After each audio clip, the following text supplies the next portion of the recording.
They said it had never happened before on live television. A defendant walking into Judge Judy's courtroom and trying to have the judge herself fired. But that morning, under the bright studio lights, the impossible became real.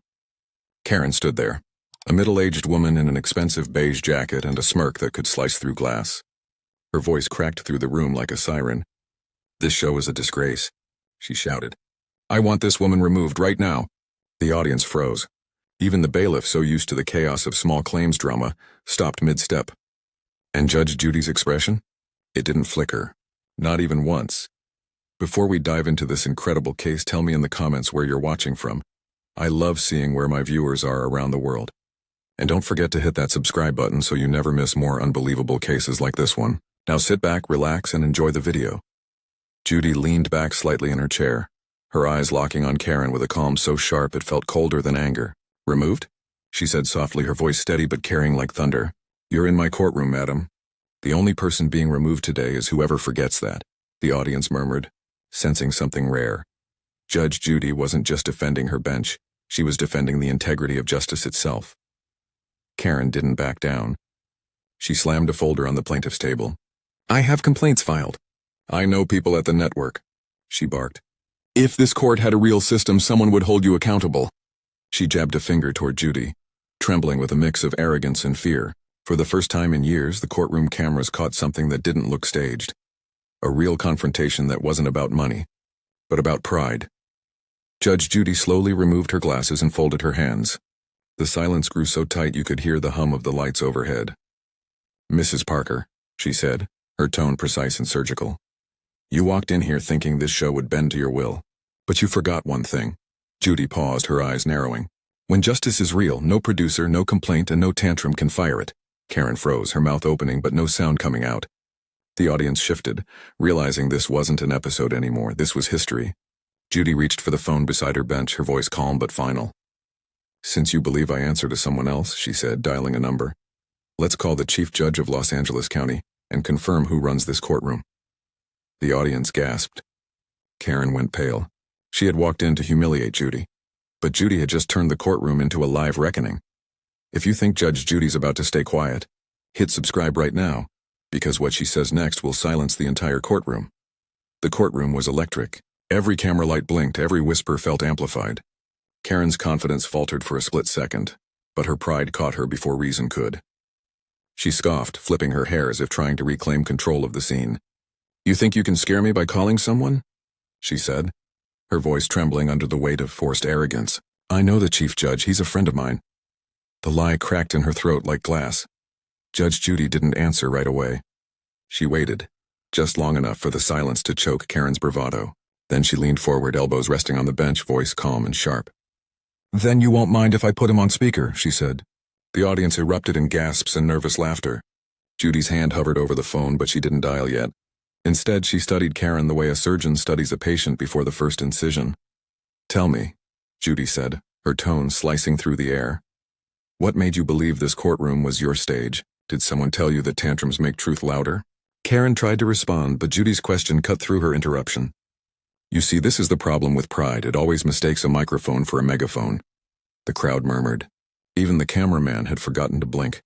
Karen grabbed her papers, waving them in the air. "This show is rigged. You humiliate people for entertainment. I have every right to call for your removal," she screamed, her voice cracking under the pressure. Judy's lips pressed together. There was no anger, only a controlled quiet that made her next words echo twice as loud. "You came here to win a case," Judy said, "but you're losing your dignity instead." For a moment, even Karen stopped.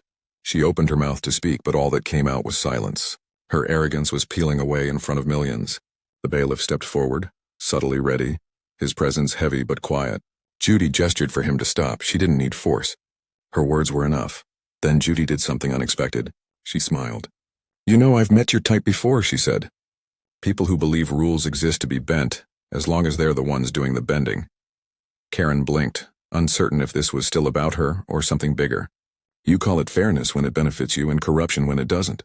But justice, Mrs. Parker, doesn't check your politics before it stands its ground." Karen's face flushed. Her voice fell into a whisper. "You can't talk to me like that." "I just did," Judy replied. The audience burst into stunned laughter, half disbelief, half relief. The tension snapped, but the moment didn't lose its edge. Judy finally picked up the phone. The weight of that gesture turned the air to glass. "Bailiff," she said, "get me the chief judge's office." Karen's bravado drained out of her like water from a cracked vase. "You're not really doing this on air, are you?" she whispered, stepping back. Judy didn't even glance her way. "This is your request, isn't it?" Judy said, her eyes fixed on the phone as it began to ring. "You wanted accountability. Let's give you all of it." The phone clicked. A voice answered on the other end, low and formal. "Chief Judge Hamilton speaking." The courtroom turned into a vacuum of silence. Even the hum of the air conditioner felt distant. Judy's tone didn't change. Steady, calm, composed. "Good morning, Chief Judge. This is Judith Sheindlin. I have a woman here who believes she can fire me from my courtroom. I told her we could settle that directly with you." The audience collectively gasped again. Karen's face went white. Her hand shook as the phone's speaker carried Hamilton's puzzled voice across the room. "Excuse me," he said. "Someone thinks they can remove you?" "Apparently," Judy said. Her eyes never left Karen. "Would you like to explain yourself, Mrs. Parker?" Karen stumbled forward, lips trembling. The cameras zoomed in.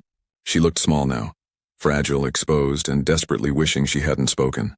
I just wanted to say the show was unfair," she stuttered. But the chief judge cut her off.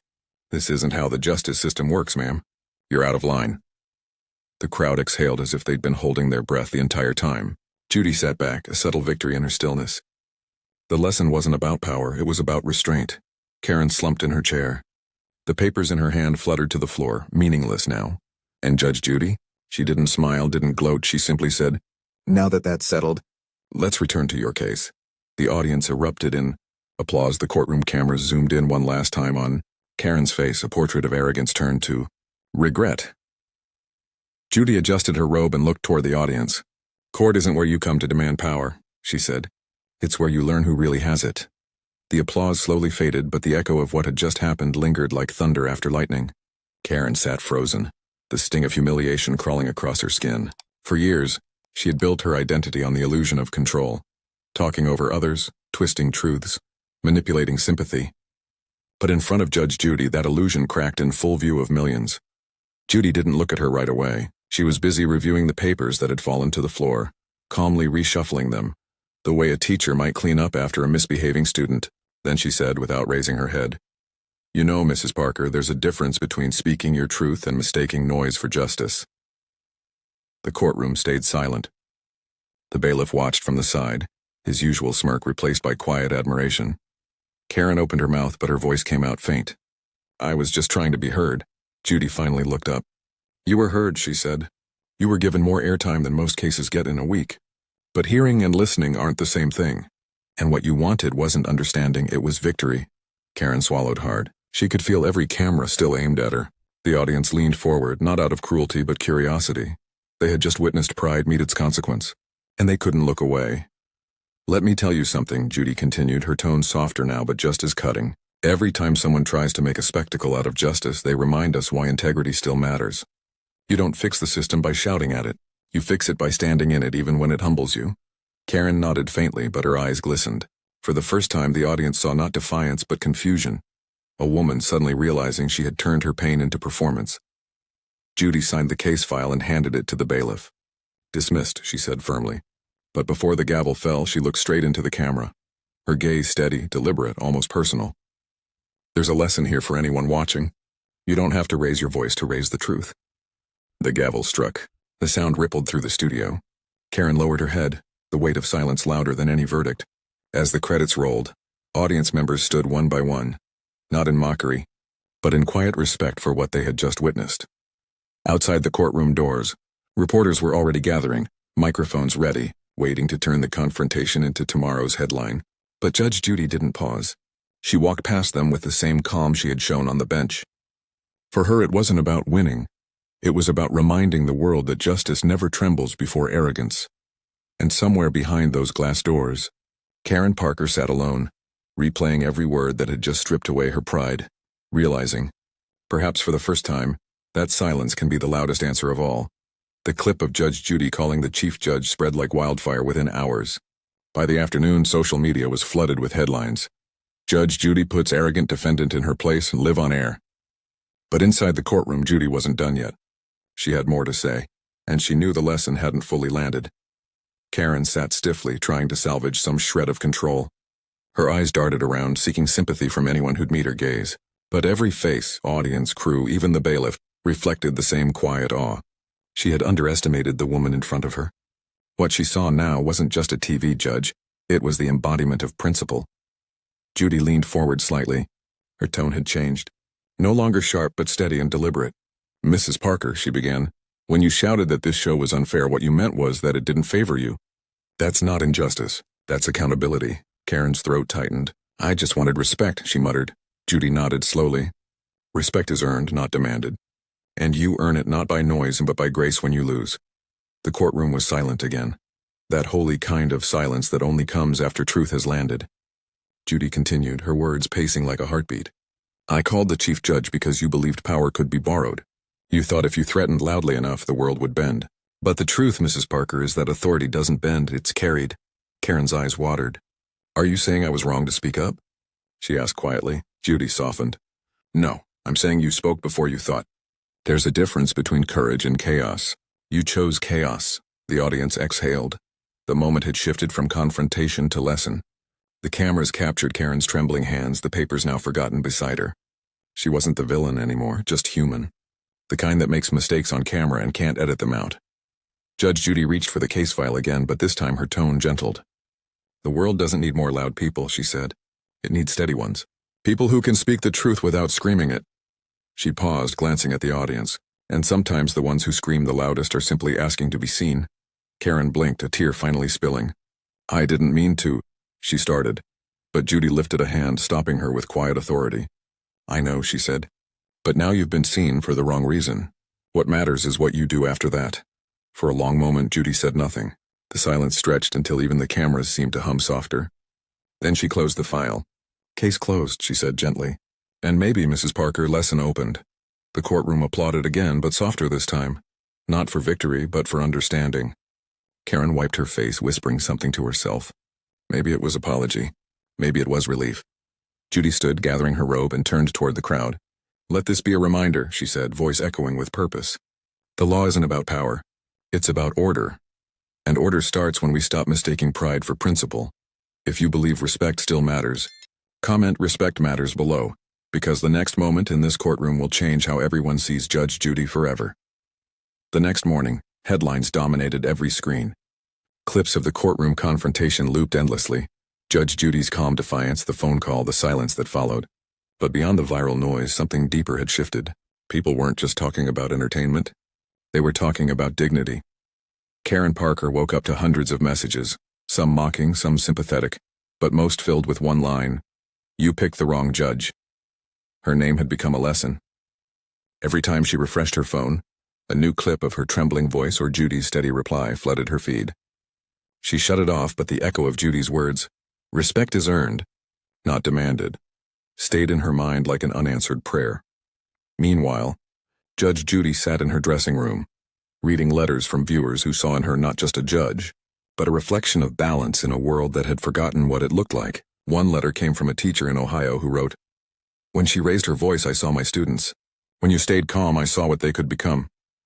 Judy folded the letter carefully and placed it inside her briefcase, not as a trophy, but as a reminder.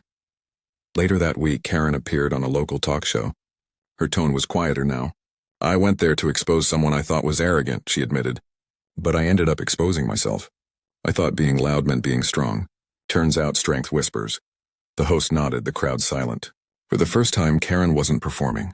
She was processing. Back in Los Angeles, Judy resumed filming, unaffected by the headlines but aware of their weight. On set, a new sign had been placed behind the cameras, words the crew had printed overnight. "Justice doesn't need applause to be heard." Judy smirked when she saw it, but said nothing. The message spoke for itself. During the next taping, Judy addressed the audience before the case began. "We all saw what happened last week," she said. "It wasn't about who was right or wrong. It was about what happens when pride meets patience. And patience wins." Applause filled the room, not the frenzied kind, but a steady rhythm of agreement. Even the bailiff, who'd seen hundreds of episodes, nodded in quiet pride. "You handled that like scripture," he whispered when the cameras cut.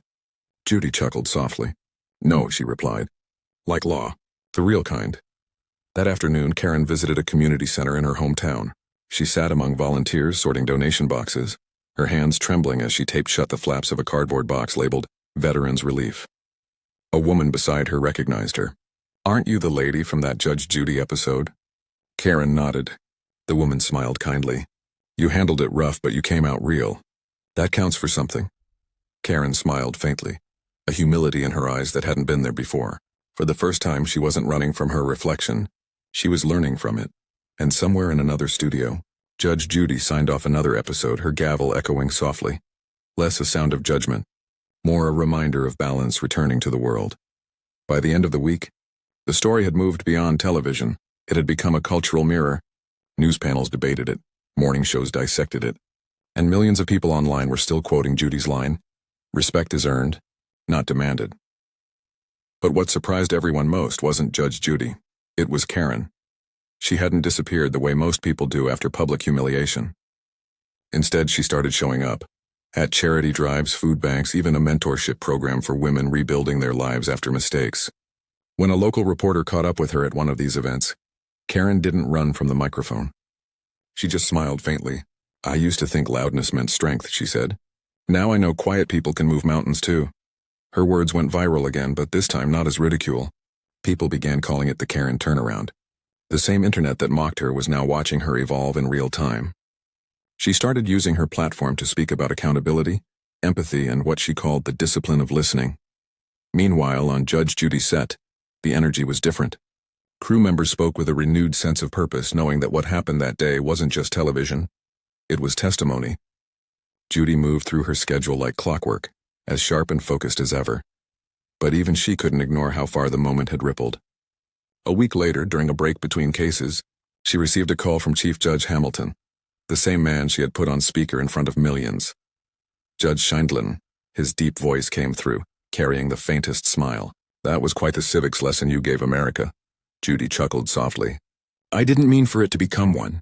I just refused to let arrogance dress itself up as justice," Hamilton laughed. "You may have reminded the whole country why we wear these robes. Not for power, but for service." Judy leaned back, her expression thoughtful. Then maybe the chaos was worth it. Later that evening, Judy's producer entered her office with a handful of fan mail. "You've been called a hero, a mentor, and a legend in the past week," he said with a grin. "Even Karen's been writing back to people. She thanked you publicly." Judy raised an eyebrow. "Thanked me?" He nodded. "Said you held a mirror up to her life, and for the first time she didn't look away." Judy exhaled slowly, her usual wit replaced by quiet reflection. Then maybe she finally understands that a courtroom isn't where you fight the truth. It's where you face it. The following Monday, Judy returned to filming. The bailiff, standing by with his usual grin, whispered, "Ready for another viral moment, Your Honor?" Judy smirked. "Let's hope this one's just about the law." But the energy that day was different, richer, quieter, wiser. When the next plaintiff walked in, trembling with nerves, Judy smiled kindly and said, "Don't worry, dear. We've all had our lessons lately." That episode aired 3 days later, and viewers noticed something new. Judy wasn't softer, she was steadier. Every word carried the weight of what the world had witnessed. When the credits rolled, she didn't need a moral speech. Her silence said enough. Meanwhile, Karen found herself receiving messages from strangers thanking her for owning up instead of hiding. She started mentoring young women who'd faced public backlash, helping them rebuild their lives. The irony wasn't lost on her. The woman who tried to fire Judge Judy is now teaching accountability, one magazine headline read. But for once, Karen didn't mind the irony. She laughed at it. One evening, she wrote an email addressed to Judge Judy herself. She didn't know if it would ever be read, but she typed it anyway. "You didn't embarrass me. You freed me. You made me realize that fighting authority isn't rebellion. It's sometimes insecurity dressed as pride. I'm sorry and thank you." She hit send, closed her laptop, and smiled for the first time in weeks. Not out of victory, but peace. And across town, as Judge Judy wrapped another episode, her assistant walked in holding an envelope. "This one's from Karen Parker," she said. Judy opened it quietly, reading the words with a faint smile. No cameras.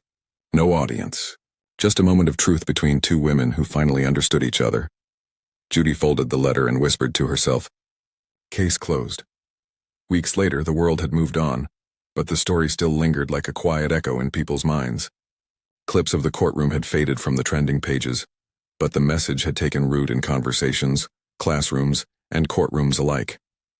For Judge Judy, it was just another case in a long career of teaching through truth. But for Karen Parker, it had been the turning point of her life.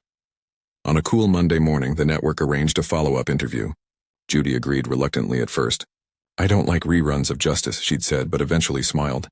"Maybe this one's worth it." The interview opened with footage of that famous moment. The phone call, the silence, the gavel. Then the camera returned to the present, where Judy sat composed, her usual robe replaced by a soft gray suit. She looked directly at the interviewer and said, "That day wasn't about embarrassment. It was about reflection. Everyone deserves a chance to grow, if they're brave enough to face the truth." Halfway through the broadcast, the interviewer revealed a surprise. Karen had joined the conversation remotely. For a second, Judy's eyes softened, though her tone remained steady. "Mrs. Parker," she said, "I hope the world's treated you fairly since our last encounter." Karen smiled faintly through the screen. "It has, Your Honor, because I stopped fighting the world and started fixing myself." The audience applauded softly. It wasn't sensationalism anymore, it was closure. Karen continued, "You taught me something I didn't even know I needed to learn. I thought winning an argument meant proving I was right. But now I know it means learning when to listen." Judy nodded. "Listening is the hardest thing people never practice," she said. "But when you do, it changes the sound of everything around you." The interviewer looked between them, realizing the moment was no longer about controversy but connection. Two women, once divided by pride and perception, now mirrored each other's strength in different ways. When the cameras shut off, Judy leaned toward the crew and said quietly, "That's the first time a courtroom taught me something back." The producer smiled, knowing the world would feel that line long after the show ended. As the credits rolled, Judy's voice returned one last time in narration. "In the end, justice isn't about punishment, it's about perspective. And sometimes the verdict we fear most is the one we deliver to ourselves." If Judge Judy's strength and grace inspired you today, hit subscribe and share this story. Because real authority isn't loud, it's lasting. Nobody in that courtroom could have imagined they were seconds away from witnessing the most unthinkable act in Judge Judy's 30-year career. It began like any other small claims hearing. Papers shuffling, quiet whispers from the gallery. Judy adjusting her glasses as she scanned the file in front of her. The defendant, a red-faced woman in a floral blazer named Karen Mitchell, sat rigid at the table, jaw clenched, eyes locked on the judge like a hawk stalking prey. The tension felt strange, heavier than the usual nervous energy.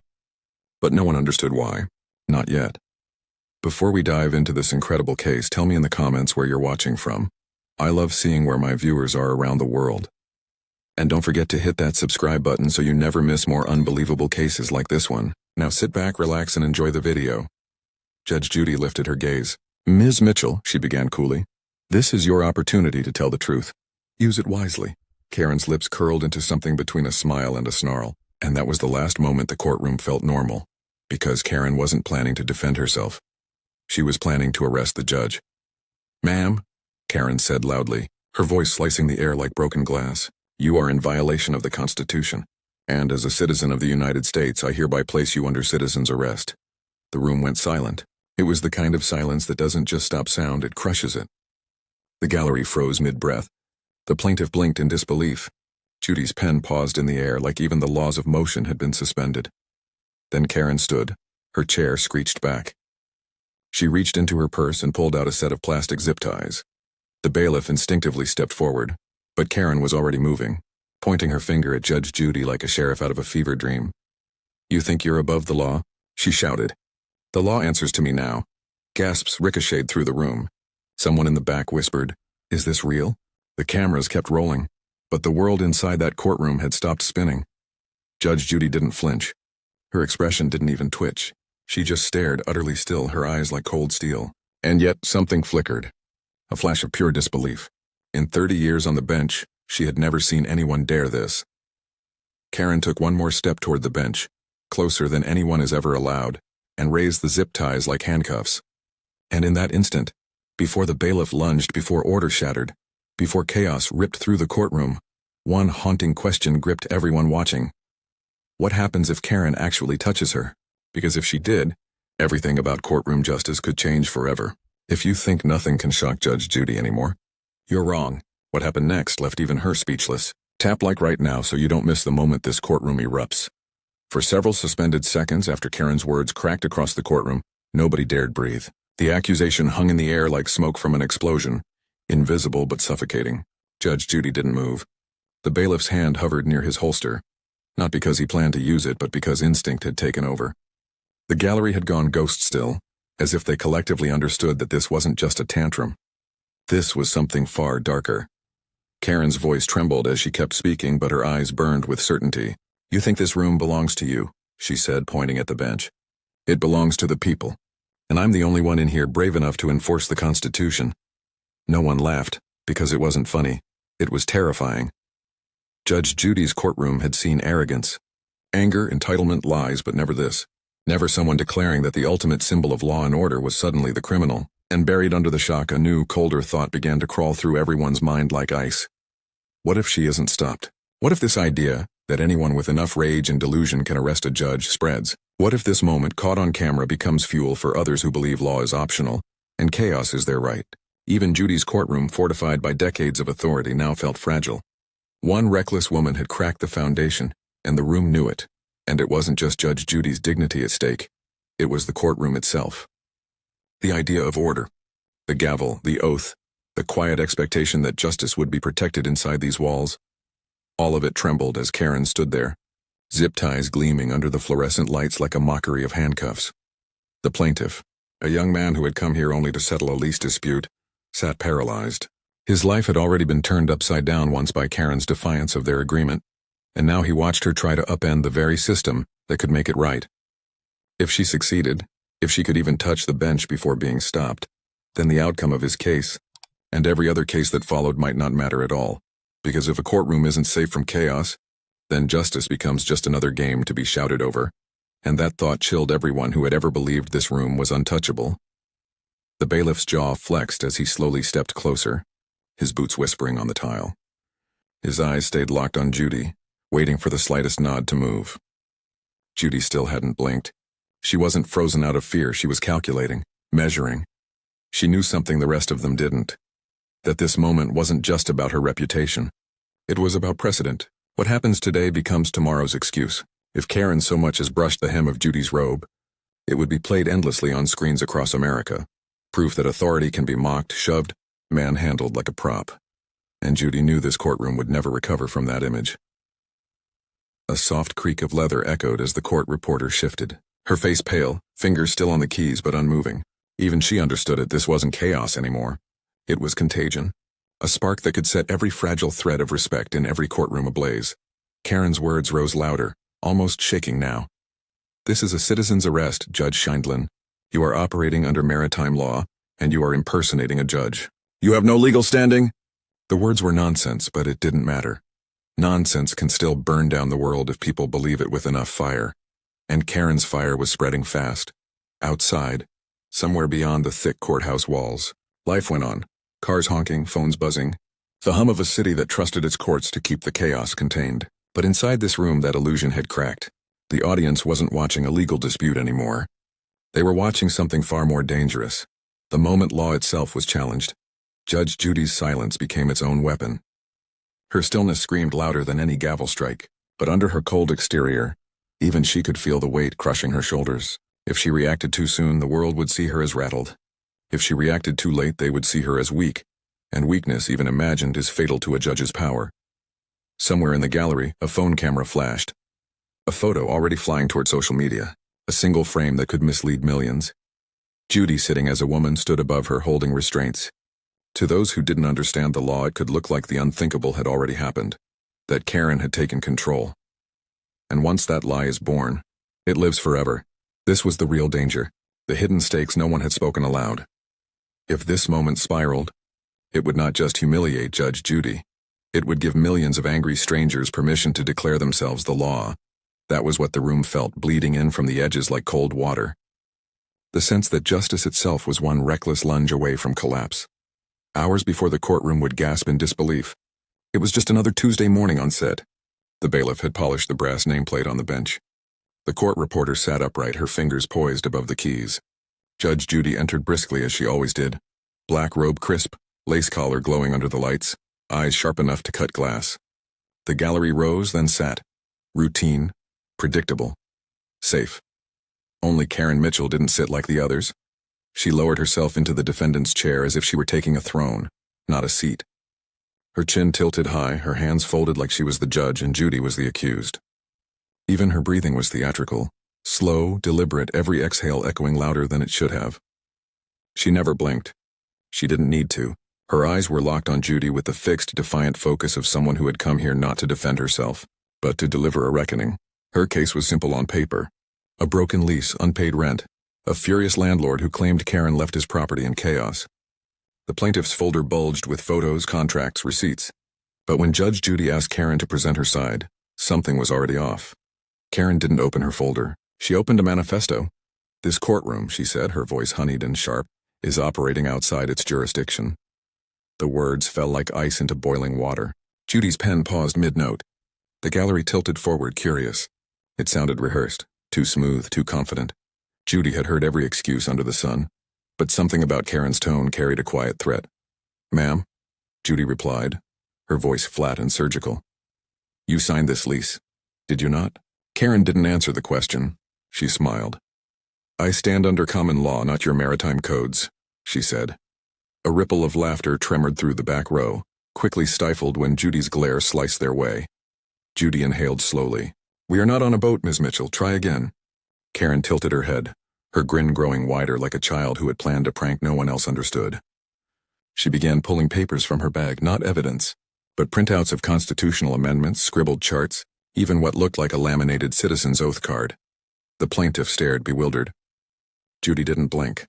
She just tapped her pen once against the desk.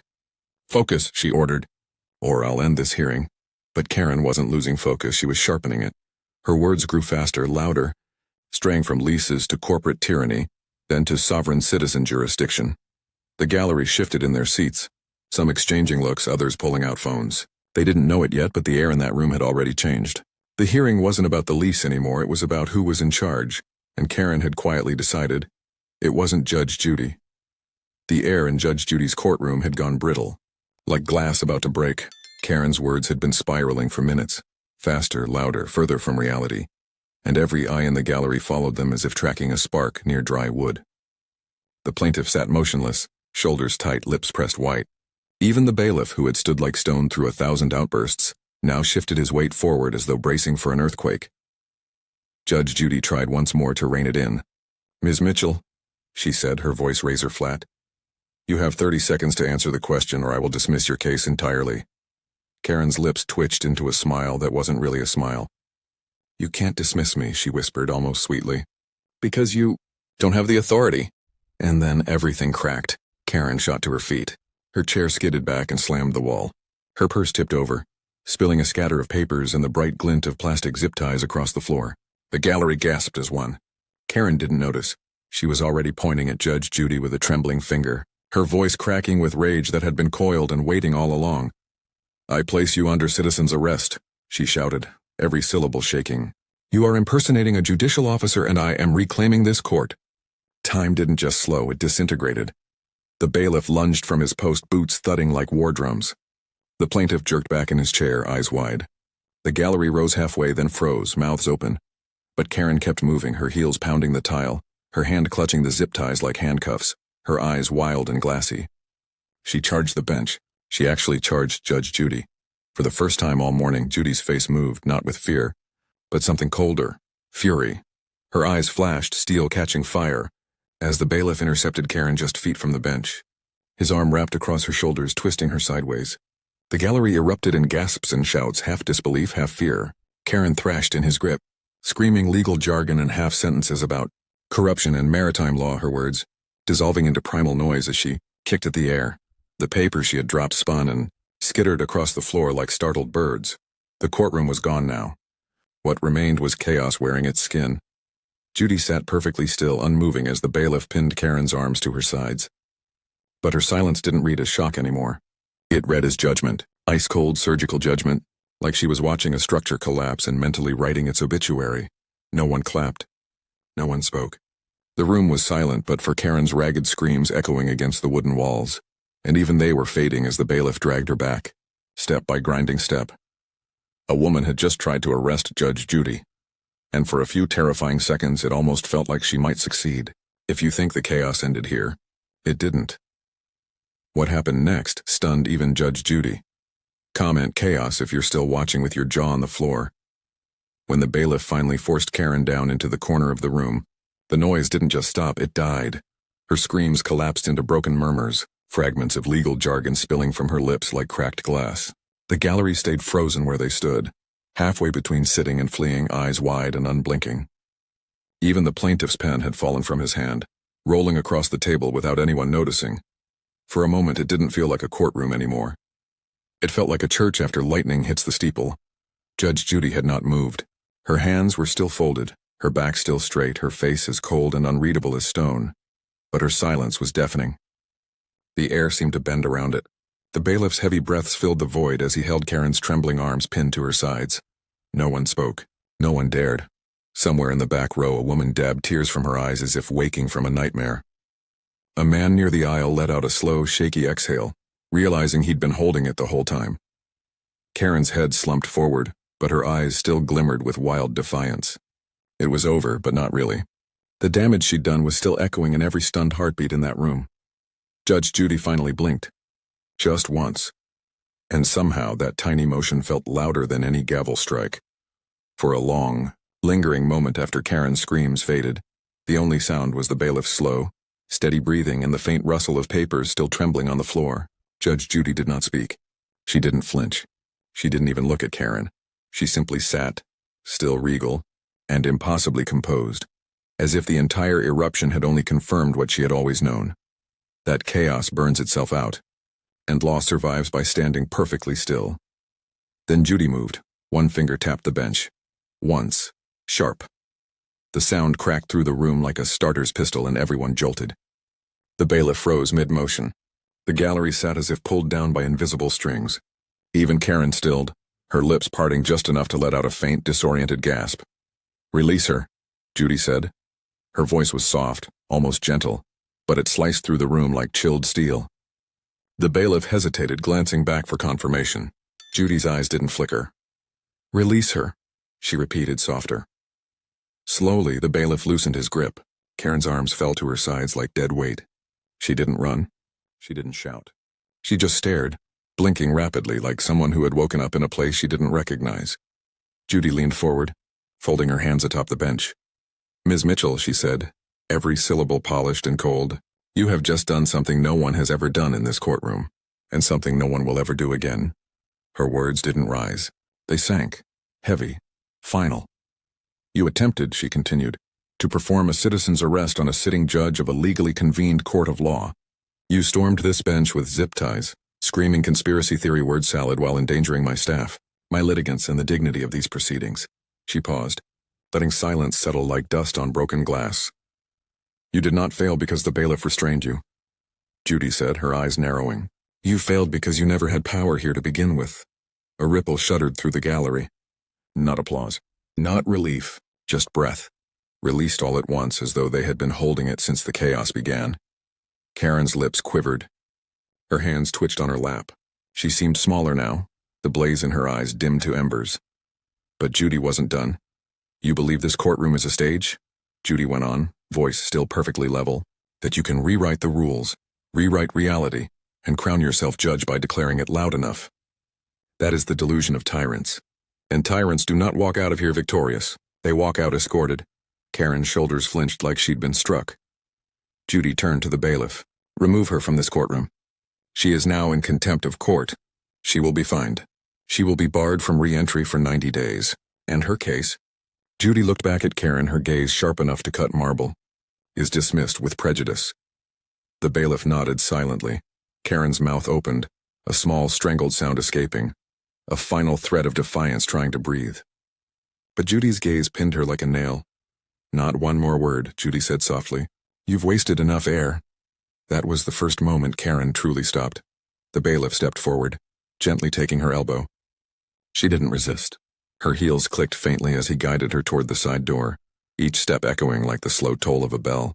The gallery stayed silent, eyes following her as if they were watching a ghost fade from the world. At the threshold, Karen turned back, eyes flicking to Judy's bench, still searching for something. Dignity maybe, or revenge, or just the proof she had existed. But Judy was already looking back down at her. Papers. She didn't give Karen even the dignity of a last glance. The door closed with a dull click, and only then did Judge Judy look up. Again, at the gallery, the court reporter, the plaintiff still trembling in his seat. "Order," she said simply, not shouted, whispered, yet somehow it carried like thunder. The word rolled through the room like a spell breaking. People inhaled again, shoulders dropped, eyes blinked. Even the fluorescent lights seemed brighter, as if they too had been dimmed by the chaos. Judy set her pen neatly beside the case file, as though placing the final stone atop a monument. "This courtroom," she said, "runs on law, not tantrums." Her tone didn't waver. Not an ounce of heat, not a flicker of triumph, only precision, polished and merciless. She wasn't angry anymore. She was finished. And in some strange way that was more devastating than fury, because rage can be dismissed. But cold certainty is absolute. The plaintiff, still pale, nodded shakily. The court reporter's fingers finally moved, keys clattering again. Life bled back into the room in fragile threads. Yet a strange reverence lingered, like the hush after a thunderstorm that leaves the world trembling but cleansed. Judge Judy reached for her gavel but didn't use it. She didn't need to. Order had already returned, not with a bang but with her silence. When the door finally closed behind Karen Mitchell, it didn't sound like wood meeting wood. It sounded like the world exhaling. The gallery sat frozen, still half expecting her to burst back in. But she didn't. She was gone, swallowed by the very system she had tried to overthrow. The plaintiff sagged back into his chair, shoulders trembling with relief he didn't even try to hide. The court reporter's hands hovered, unsure if this moment belonged in ink or in silence. And at the bench, Judge Judy simply reset her papers, her expression carved from stone, as if nothing extraordinary had happened at all. But everyone in that room knew something had. They had just watched a woman try to arrest Judge Judy, and they had watched the law itself decide whether it would bend or hold that news spread like wildfire before the next case even began. Someone had caught it on their phone. The video hit social media within minutes, the caption screaming in all caps, "Karen tried to arrest Judge Judy." By the hour's end, it had racked up millions of views. Clips looped across timelines, Karen rising, zip ties flashing, the bailiff's tackle, Judy's face frozen in unflinching calm. People couldn't look away. Some laughed. Some seethed. Most just stared in stunned disbelief, realizing they had just watched the closest thing to anarchy ever allowed inside a courtroom, and watched it fail. Outside the courthouse, reporters gathered like storm clouds, microphones ready for a soundbite Judy never gave. She left through a side corridor, her robe trailing behind her like a shadow. No statements. No explanations. Just silence, because her silence had already said more than words ever could. By evening, the court released a formal statement. Karen Mitchell was found in contempt, fined and banned from the premises for 90 days. She would not be allowed to appeal her case. It was over. Legally, publicly, completely. But something deeper remained hanging in the air, heavier than the headlines. For the people who had been in that room, it wasn't just a viral clip or an outrageous moment. It had felt like watching a sacred line be crossed and then redrawn, sharper than ever. They had seen what happens when someone decides law is optional. And they had seen how quickly the world can tilt when respect shatters. But they had also seen something else, something far rarer. They had seen Judge Judy not fight to reclaim her authority, but simply refuse to let it be stolen. That was what lingered most. Not the shouting, not the zip ties, not even the tackle, but the stillness, the way she never raised her voice, the way her silence roared louder than chaos. And maybe that's why people couldn't stop replaying it. Because buried inside the spectacle was a truth they didn't expect to feel. Authority doesn't scream. It endures. Long after the viral storm faded, the viewers who watched from living rooms and office screens found themselves thinking about her final words. The ones she said so softly, yet they echoed louder than the chaos ever did. This courtroom runs on law, not tantrums. It wasn't just a dismissal of Karen, it was a warning. A reminder that respect isn't granted. It's defended. In a world addicted to outrage, Judy had shown something stronger than rage. She had shown restraint. And in doing so, she had proven why no amount of noise can dethrone true order. That night, the viral video flooded comment sections around the world. Some were furious at Karen. Some celebrated Judy like she'd just won a war. But most were simply quiet, shaken, awed and grateful that someone still stood where lines are supposed to stay. Unbroken, because if Karen had succeeded, even for a second, it wouldn't just have humiliated Judge Judy. It would have told the world that the gavel can be grabbed by anyone loud enough to reach for it, but she didn't succeed. Because Judy never moved. And in that stillness while she won, if this moment left you speechless, Hit like to stand for courtroom sanity. Subscribe to see more jaw-dropping moments from Judge Judy's bench. And comment, "Law wins," if you believe chaos never stood a chance against her. Nobody in that courtroom was ready for what happened next. The moment Karen hurled her cat, yes, her cat, across the plaintiff's table in a burst of rage, the audience gasped, the bailiff froze, and even the cameras hesitated. But Judge Judy didn't. She didn't blink, didn't flinch. She just stared at Karen with the kind of silence that makes grown men rethink their entire lives. And within 30 seconds, that silence turned Karen from a screaming storm into a shaking, tear-soaked mess begging for mercy. But the story of why she did it and what Judy said next would leave everyone questioning who the real victim was. Before we dive into this incredible case, tell me in the comments where you're watching from. I love seeing where my viewers are around the world. And don't forget to hit that subscribe button so you never miss more unbelievable cases like this one. Now sit back, relax, and enjoy the video. Karen Mitchell, 43 years old, thought she had it all figured out. She came into that courtroom with her expensive shoes, perfect curls, and a sense of entitlement so thick you could bottle it. She wasn't there for justice. She was there for performance. Her claim? That her former neighbor owed her money for emotional damage caused by a cat scratching her luxury handbag. But there was one small problem. The cat wasn't the neighbor's. It was hers. Judge Judy had seen hundreds of liars walk into her courtroom, but this one felt different. Karen didn't just want to win. She wanted to humiliate. Every time Judy tried to clarify the facts, Karen interrupted, rolling her eyes, twisting the truth, and using her favorite line, "I pay your salary." The audience chuckled nervously, waiting for Judy's famous comeback. But this time the judge stayed unusually quiet, too quiet. She leaned back in her chair, folded her hands, and let Karen keep talking herself deeper and deeper into the hole. And then, the breaking point. Judy asked one simple question that cracked the whole story open. "Ms. Mitchell, if the cat belongs to you, why does the veterinary bill have your name on it?" The color drained from Karen's face. She fumbled her papers, stumbled over her words, and tried to laugh it off. But the cameras caught everything, the guilt, the arrogance turning into panic. Desperate to regain control, she lashed out, scooping up her own cat from its carrier and throwing it toward the bench as if to prove something. The cat screeched, the courtroom erupted, and Judy's gavel struck once, sharp, final. That's when it happened. The transformation no one saw coming. Judy didn't yell. She didn't need to.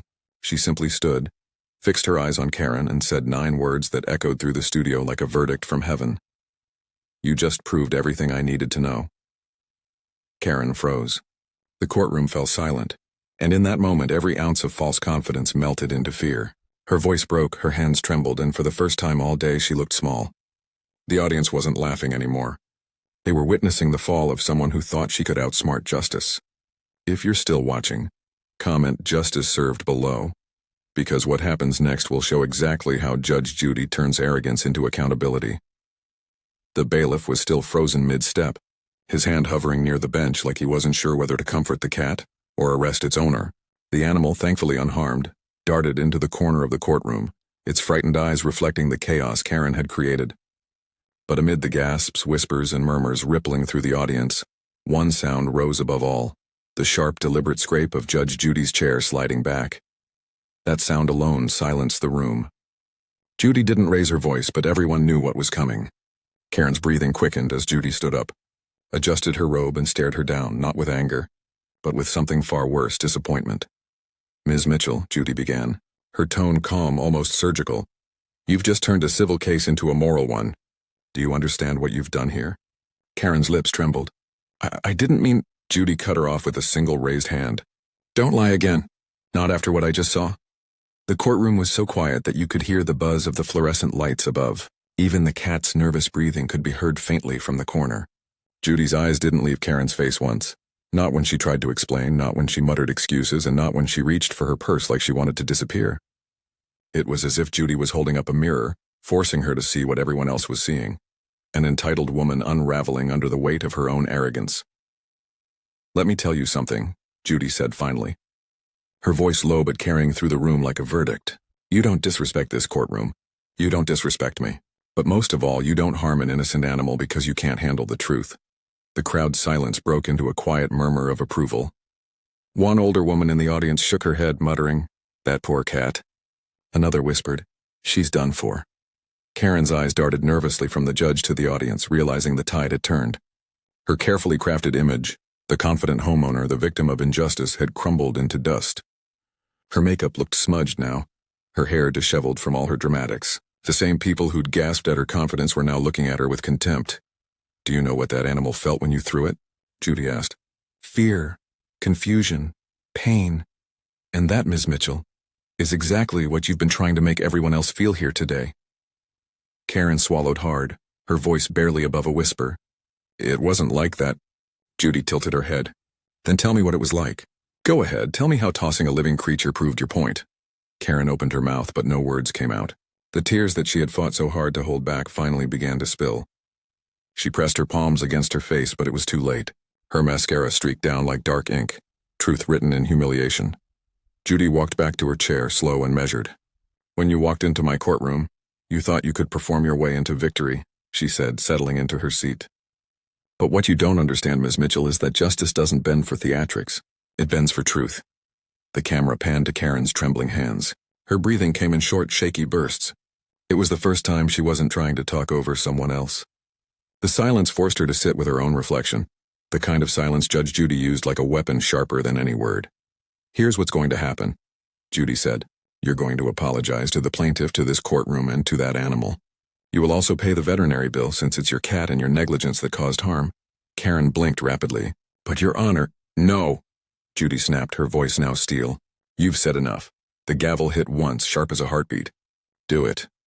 Karen turned toward the plaintiff, her former neighbor, a quiet woman who had sat through the chaos in stunned silence. Karen's voice cracked. "I'm sorry," she whispered. "I didn't mean to—" The woman didn't reply. She simply nodded, eyes glistening, not out of pity but out of disbelief that it had come to this. Judy leaned forward. "Now, Ms. Mitchell, look at me." Karen hesitated, then met Judy's eyes. "What you did today," Judy said softly, "wasn't about money or handbags. It was about control. But you just learned the hardest lesson in this courtroom. Control doesn't come from shouting. It comes from accountability." The audience murmured again, this time in agreement. Judy's tone softened slightly. "And for what it's worth," she added, glancing toward the frightened cat now being comforted by the bailiff, "I hope you understand that mercy starts with humility." Karen nodded through tears, whispering, "Yes, Your Honor." Judy tapped her gavel again, the final note in a symphony of consequence. "Then let's begin your redemption right here." The words hung in the air, stern but strangely redemptive. The audience applauded softly, a rare moment in Judy's courtroom where justice felt both harsh and healing as the credits of the moment began to form. The camera still on Karen's tear-streaked face. "Judge," Judy's closing expression said it all, calm, collected, and entirely unshaken. She had turned chaos into clarity and arrogance into remorse. "If you believe Judy handled that perfectly, comment, no one judges like Judy." Below, because the next part reveals how she taught Karen a life-changing lesson about what real mercy looks like. When the courtroom emptied that afternoon, the echo of Judge Judy's words still hung in the air. Karen sat alone at the plaintiff's table, staring at the scuffed wood where her cat's carrier had been. Her mascara was ruined, her pride shattered, and for the first time in years she had nothing clever left to say. The cameras had stopped rolling, but the weight of that silence of her own actions stayed heavy in the room.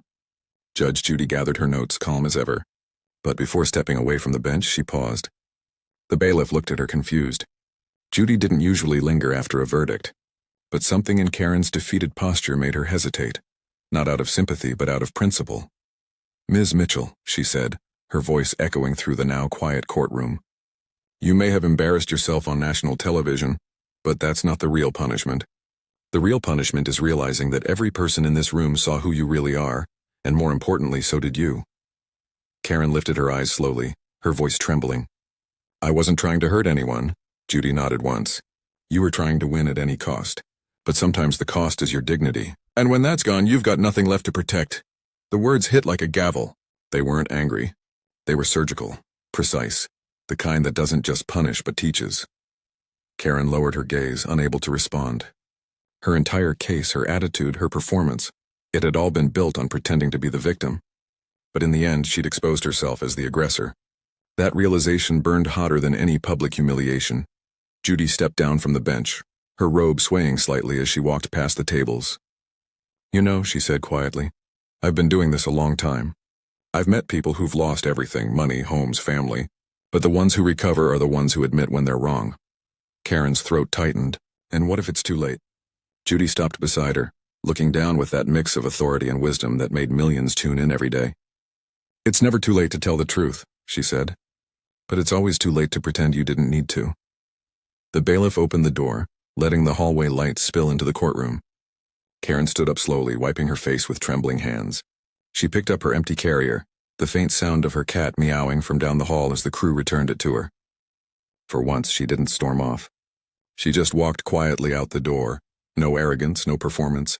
Just a woman who finally understood that winning wasn't worth losing herself. Judge Judy turned back toward the bench, her voice low but resolute. "That," she murmured to the bailiff, "is what justice looks like." And in that quiet courtroom, long after the cameras stopped, justice felt less like punishment, and more like truth finally finding its voice. The next morning, the entire country was talking about it. Clips of the trial flooded social media. 10-second videos of Karen's meltdown, slowed down and replayed with captions like, "Never mess with Judge Judy" and "Instant karma" on live TV. Even news outlets ran short segments about it, calling it the most shocking courtroom moment of the year. But inside Judge Judy's chambers there was no celebration. Judy sat at her desk reading a stack of letters that had arrived overnight. Some praised her, others condemned her for being too harsh, but she didn't care for either. Justice to her was never about applause. It was about truth. Still, she couldn't deny it. Something about that woman, that case, had stayed in her mind longer than most. Meanwhile, across town, Karen Mitchell sat in her car outside a pet clinic. Her cat, Bella, was inside getting checked for stress and bruising. The same cat she had thrown in anger. The same one that had stared at her with frightened eyes when she realized what she'd done. She hadn't slept all night. Every headline, every meme, every notification reminded her of the same truth Judge Judy had said out loud. She'd become her own punishment. Her phone buzzed again. A text from her sister read, "Karen, you need to apologize publicly. It's everywhere." Karen threw the phone aside and buried her face in her hands. She had built her entire identity on being right.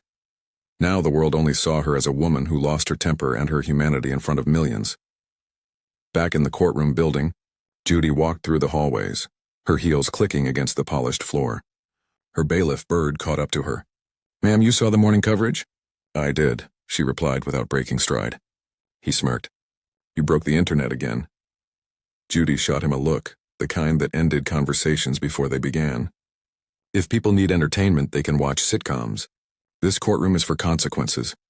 Still, there was something in her eyes, a faint glimmer of concern. She paused near the exit, looking out at the reporters waiting near the gates. "She'll be all right," Bird said softly.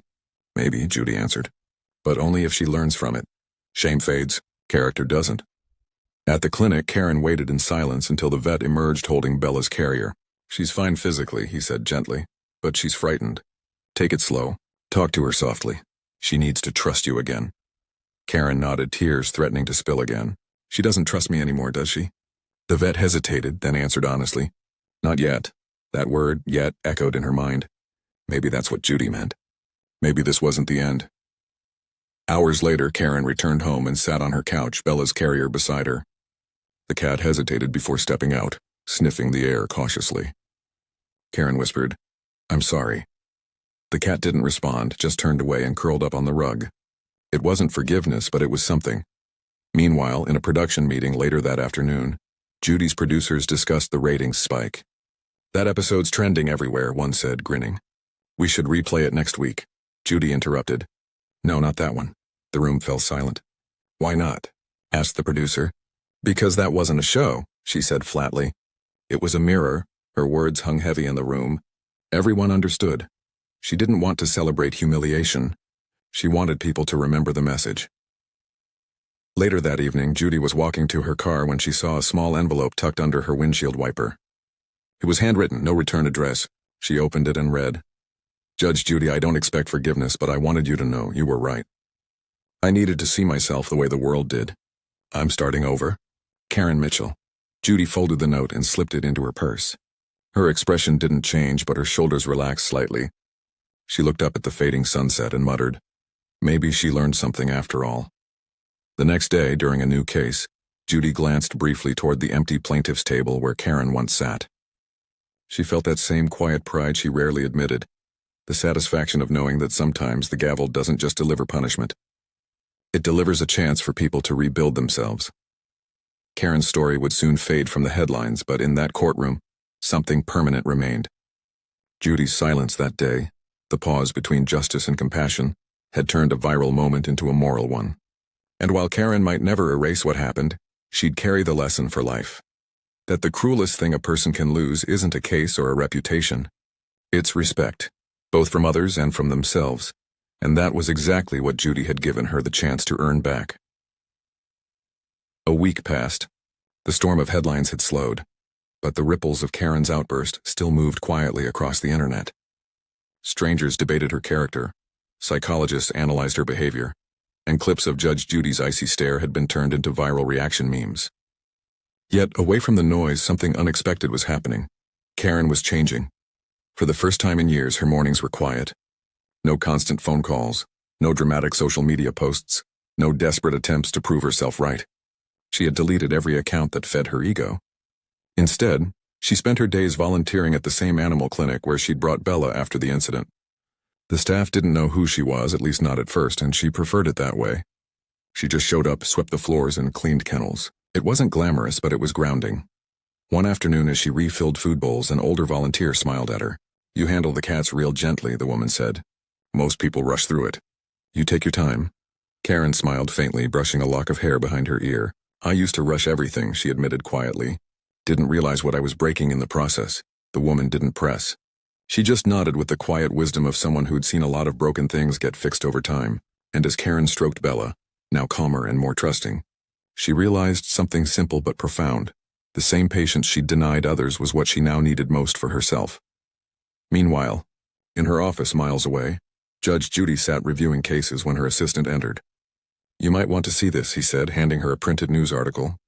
The headline read, "Former viral defendant volunteers at local shelter. Judge Judy was right." Judy read the short piece. It wasn't dramatic, no quotes, no interviews, just a photo of Karen kneeling beside a group of rescued cats, her face softer, her posture humbled. Judy didn't smile, but her eyes softened slightly. "People can surprise you," she murmured, setting the paper aside. Later that evening, Judy filmed her closing statement for an upcoming episode. But instead of her usual fiery monologue, her tone shifted, measured, reflective. "Some people think justice is about punishment," she said, looking straight into the camera. "But real justice is about awakening. It's about realizing who you are when no one's watching, and deciding if that's who you still want to be." Her words echoed beyond that courtroom. Karen heard them too, playing on her small kitchen TV as she washed dishes that night. She paused, listening, and whispered under her breath, "Thank you, Judge." And somewhere deep down she knew, this time she wasn't trying to win anyone over. She was just trying to be someone she could finally respect again. Months later, Judge Judy walked through a quiet Los Angeles park, where a charity event for rescued animals was being held. Rows of cages lined the paths, filled with cats waiting for new homes. She'd been invited as a guest speaker, not because of her fame, but because her message from that viral case had sparked something bigger, a national conversation about accountability and compassion. As she approached the podium, she noticed a familiar face among the volunteers, Karen Mitchell. She was wearing a plain white shirt with the shelter's logo. No makeup, no performance, just her. Judy's steps slowed, but her expression remained unreadable. When Karen looked up and met her gaze, she froze for a moment, then smiled. Not nervously, not desperately, but with quiet sincerity.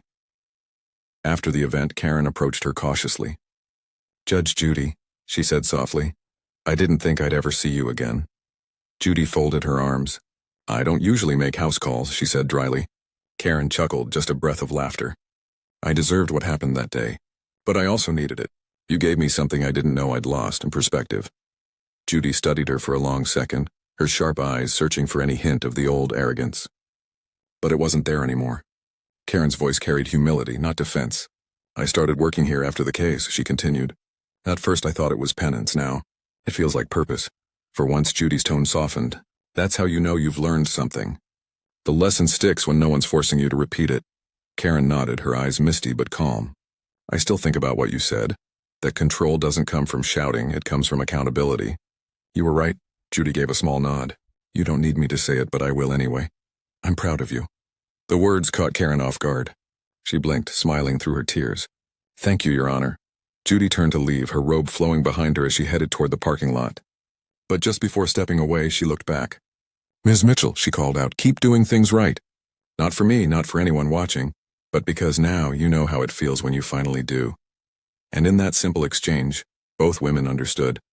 Justice wasn't just served that day. It had endured. Weeks after the charity event, Judge Judy filmed her final episode of the season. The courtroom was quiet. No loud plaintiffs, no smirking defendants, no chaos. Just Judy, her gavel, and a small audience that didn't know they were about to witness something different.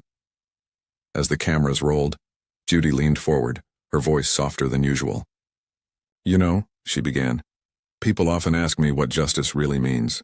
They think it's about winning a case, proving someone wrong, or walking away feeling superior. But it's not.